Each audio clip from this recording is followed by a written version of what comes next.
Então aqui tem um texto: não se turbe o vosso coração, credes em Deus, crede também em mim. Na casa de meu pai há muitas moradas, se não fosse assim, vou-lhe teria dito, vou preparar-vos lugar.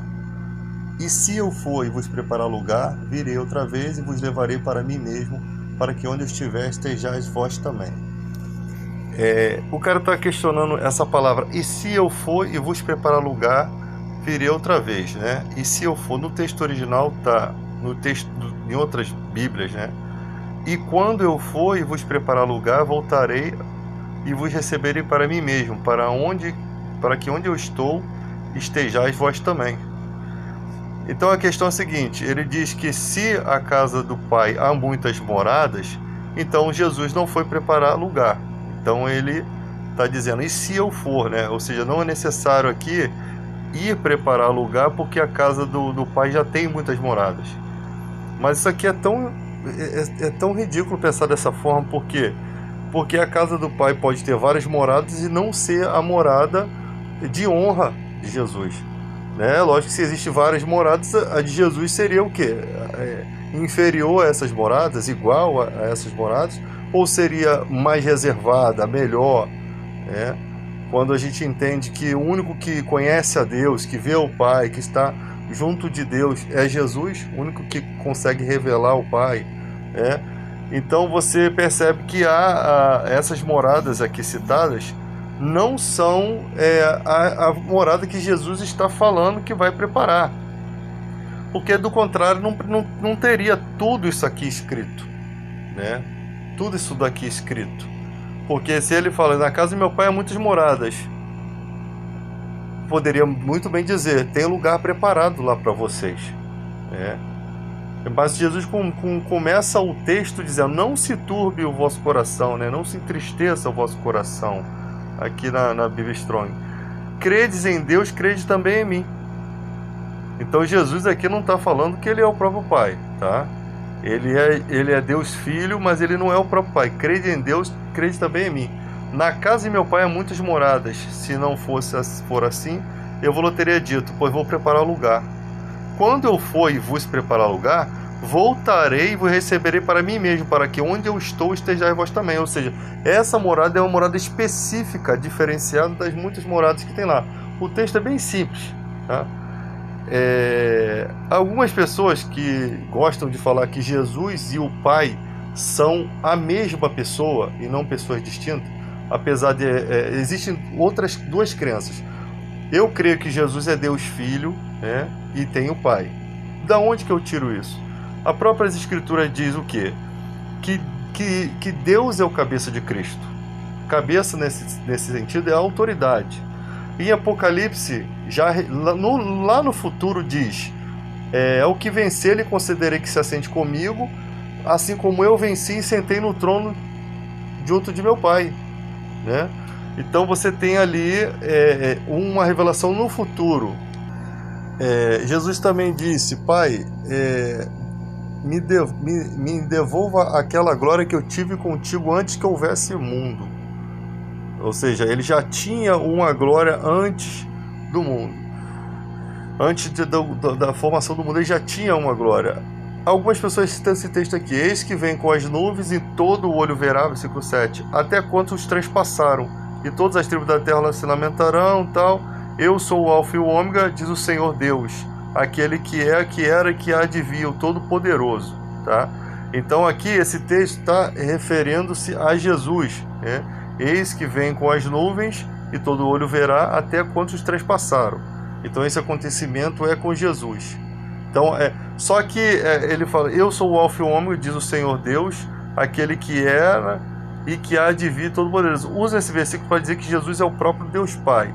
Só que quando você lê os versículos anteriores, diz aqui, versículo 5, no versículo 4, João, as 7 igrejas, encontros na Ásia, graça da parte daquele que é, que era e que há de vir, né?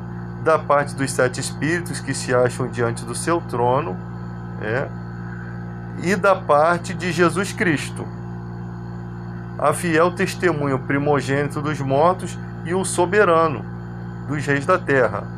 aquele que nos ama e pelo seu sangue nos libertou dos nossos pecados e nos constituiu reino, sacerdote para quem? Para o seu Deus e Pai. Então, tipo assim, e a ele a glória e o domínio pelos séculos dos séculos. Amém. Eis que vem com as nuvens. Então, o texto anterior, apesar do versículo 7 e 8 estar se tratando de Jesus, no anterior diz que ele nos constituiu reino, sacerdote para seu Deus e Pai. Seu Deus e Pai. E foi essa declaração que Jesus, após ressurreto, ele disse: não me detenhas, porque ainda não subi para o meu Pai, mas vai e diz aos meus irmãos: subo para o meu Pai e vosso Pai, meu Deus e vosso Deus. Ou seja, em nenhum momento a declaração de Jesus, desde quando Jesus Cristo estava como homem, depois ressurreto, que essa declaração que eu dei, ele já estava ressurreto, subo para o meu Pai e vosso Pai, meu Deus e vosso Deus. Ou seja, Jesus é um Deus que tem um Pai, que tem um Pai que é Deus. Tá? Então, nós temos um único Deus e um único Senhor, que tem a mesma essência. Outra coisa, se você ler esse texto aqui de João, replicou-lhe Felipe: Senhor, mostra-nos o Pai, e isso nos basta. Aí Jesus disse-lhe Jesus: Felipe, há tanto tempo estou convosco e não tem me conhecido? Quem me vê a mim, vê o Pai. Como dizes tu, mostra-nos o Pai? Então, se você ler só isso aqui, você vai falar assim: caramba, Jesus está dizendo que ele é o próprio Pai? Não, ele disse aqui: quem me vê a mim, vê o Pai. Vamos continuar o versículo. Não crê que estou no Pai e que o Pai está em mim? Opa! Se ele está falando que ele é o Pai, como é que ele está indagando de Filipe? Cara, você não acredita que eu estou no Pai e o Pai está em mim? As palavras que eu digo, não as digo por mim mesmo, mas o Pai que permanece em mim faz as suas obras. Crede-me que estou no Pai e o Pai em mim, crê ao menos por causa das mesmas obras. Em nenhum momento o Filipe está dizendo que ele é o próprio Pai. Ele está falando que as obras dele são semelhantes à do Pai, de forma que, se você vê o que Jesus faz, é exatamente o que o Pai teria feito, né? Exatamente como o Pai faria. Crê que estou no Pai e que o Pai está em mim, as palavras que vos digo não as digo por mim mesmo, mas o Pai que permanece em mim faz as suas obras. Ou seja, o Pai está fazendo as suas obras por meio de uma testemunha que é tão fiel, tão fidedigna, que chega a ser a expressão exata do Criador. Como o texto lá diz. Então aqui no versículo 2 e 3 aqui fala, né, que Jesus...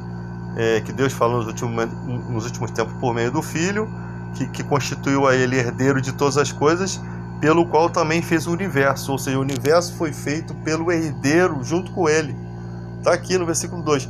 Ele que é o resplendor da glória, aí a expressão exata do seu ser, sustentando todas as coisas pela palavra do seu poder, depois de ter feito a purificação dos pecados, assentou à direita da majestade das alturas.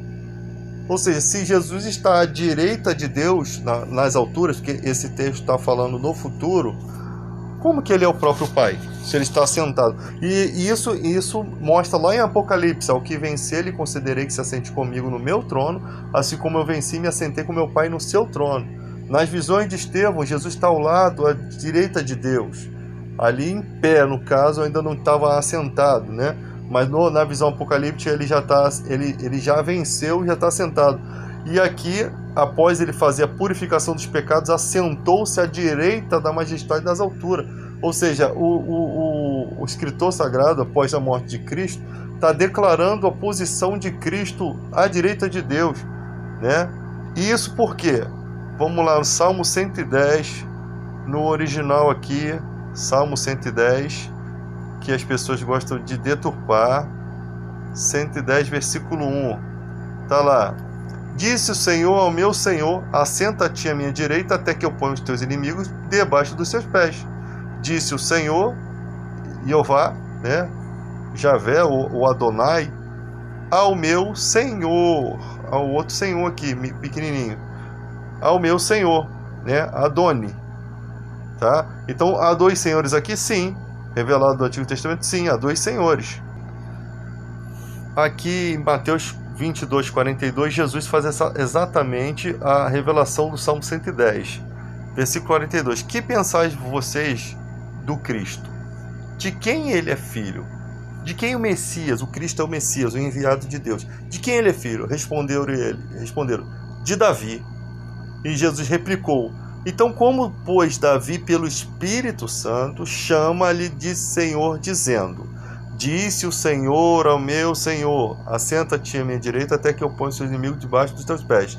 Ou seja, Jesus está citando o Salmo 110 para mostrar que o rei Davi, pelo Espírito, disse isso aqui: disse o Senhor ao meu Senhor, disse Adonai ao meu Adoni. Ou seja, tem dois senhores ali? Sim, tem dois senhores. Um é o Messias, porque é chamado de Cristo aqui.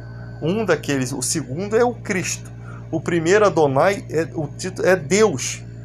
No hebraico é Adonai, e o outro é também no hebraico Adoni. Então são duas palavras diferentes para dois senhores que estão no mesmo texto.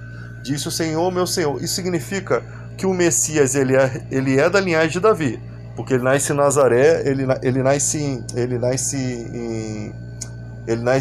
na mesma cidade, Belém, na mesma cidade de Davi, no mesmo lugar onde Davi nasce, o Messias nasce. Ele é da raiz de Davi, tanto que está lá em Apocalipse, o leão da tribo de Judá, raiz de Davi, raiz de Jessé, raiz de Davi. Então ele nasce da linhagem de Davi. Só que o texto está revelando que o Messias, o Cristo, ele é anterior a Davi. Ele existe antes de Davi. Por quê? Porque ele é senhor de Davi. Então ele é senhor de Davi e ao mesmo tempo da raiz de Davi. Então o que está sendo revelado aqui é que esse enviado, esse Messias enviado, ele não é um filho comum de Davi. Tá? Algumas pessoas não entendem, mas como ele é filho de Davi e Senhor? Por exemplo, se fosse Salomão aqui, ele não poderia dizer que é seu Senhor, porque o Salomão é filho direto de Davi. Jesus não é um filho direto, ele é da linhagem de Davi. Ele não é um filho, ele é o filho do filho lá no futuro, que vem de Jessé, Jessé é o pai de Davi, que vem lá do início, né, da linhagem de Davi até chegar aos tempos de Jesus. Ou seja, ele é um descendente, ele não é um filho. Quem pensar que de quem o Messias é filho? De Davi. Eles achavam que seria diretamente do trono. Tá? Poderia ser da linhagem? Da linhagem, tem que ser da linhagem. Tá? Belém de Efratá teria que nascer o Messias.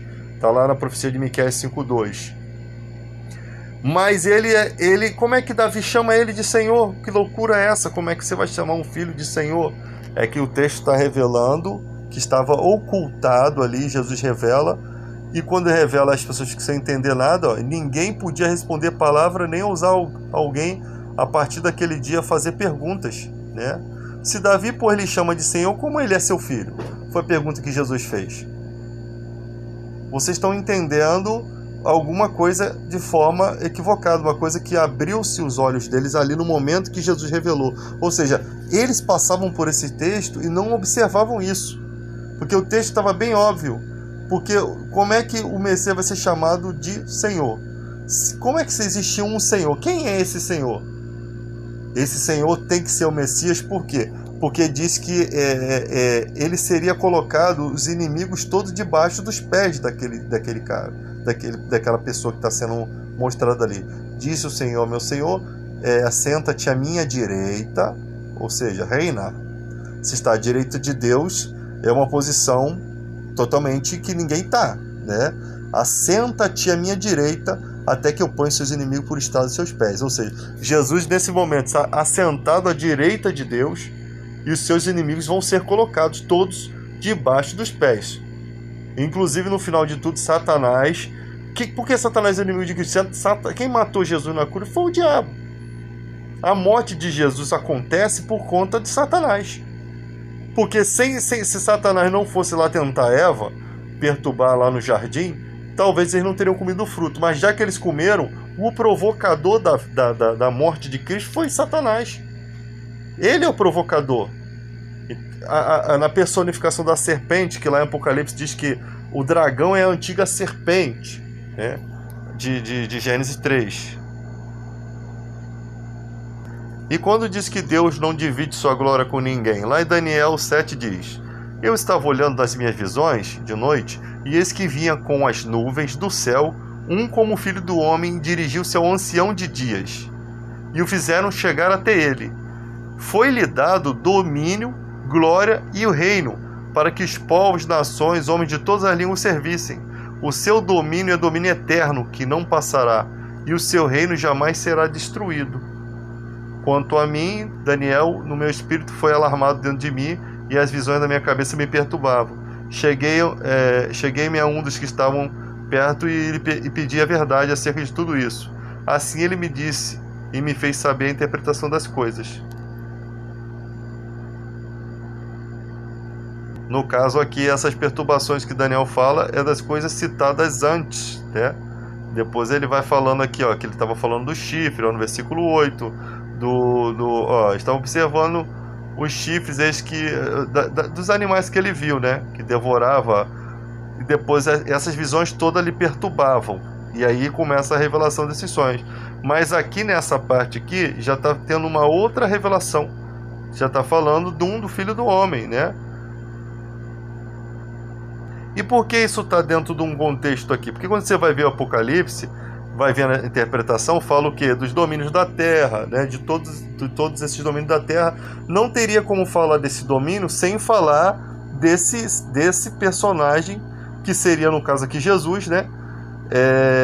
Que o ancião de dias aqui é Deus, e o homem que vem nas nuvens está interpretado lá como Jesus vindo nas nuvens, e vencendo depois o anticristo, destruindo. Ou seja, as visões de Daniel se assemelham às visões de João. Você tem os animais que são os reinos da terra, os poderes e tudo acontecendo, e depois vem um reino que é eterno, que é um reino que jamais será destruído. De quem é esse reino? É o de Cristo. Por isso que está escrito lá: assenta-te à minha direita até que eu ponha seus inimigos por estrado dos seus pés. É interessante que o texto diz aqui, 1 Coríntios 15, 27, diz assim: pois tudo sujeitou debaixo dos seus pés, porquanto, quando se diz todas as coisas, se exclui o Pai, tá? Todas as coisas, Paulo diz que todas as coisas foram sujeitas debaixo dos pés, dos seus pés, dos pés de Jesus. Mas quando diz todas as coisas, eles estão sujeitos, claro que se exclui aquele a que lhe sujeitou todas as coisas. Ou seja, todas as coisas estão sujeitas aos pés de Jesus, os inimigos estão debaixo dos pés de Jesus. Por isso que tem dois senhores lá. Um senhor, lá no Salmo 110, e o outro a quem esse senhor vai sujeitar todas as coisas aos pés dele. Assenta-te à minha direita até que eu ponha seus inimigos por estrado dos seus pés. Aí Paulo diz aqui que tudo foi sujeito. Na morte de Cristo ali, Deus sujeitou todas as coisas aos pés de Jesus. Mas quando diz todas as coisas, Paulo deixa bem claro, isso exclui o próprio Pai, ou seja, o próprio Pai não está sujeito aos pés de Jesus. O que Paulo está dizendo é que com todas as declarações bíblicas, quando diz lá que todos os joelhos se dobrarão no céu, na terra e debaixo da terra, não está falando que o próprio Deus também está sujeito a Jesus. E nem Jesus aceitaria isso, porque tudo que ele faz é para que o Pai seja glorificado no Filho, tá? O Filho honra o Pai. Então, a vontade de Deus é que tudo fosse sujeito aos pés de Jesus, tudo refletisse nele, mas não o próprio Pai. O próprio Pai não se submete a ele. Então, você percebe aqui que a mesma pessoa que diz isso também diz isso aqui, ó. Olha lá, Tito 2,13. Aguardando a bendita esperança e a manifestação da glória do nosso grande Deus e Salvador Cristo Jesus. Chama ele de grande Deus e Salvador. Então ele é chamado Romanos 9,5. Deles são os patriarcas e também deles descende o Cristo, segundo a carne, o qual é sobre todos Deus bendito para todo sempre. Amém. Então mesmo a pessoa revela Jesus como Deus e ao mesmo tempo revela que ele está falando que Jesus é Deus, mas ele é Deus Filho.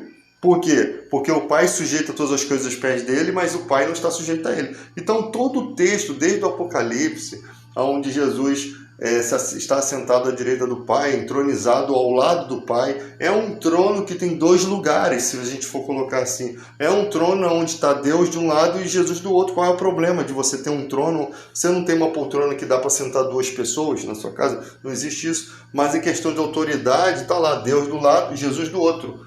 Deus e Senhor, Rei dos reis, Senhor dos senhores. Ele está numa posição que Deus quis que ele estivesse, sentado juntinho dele no trono aqui.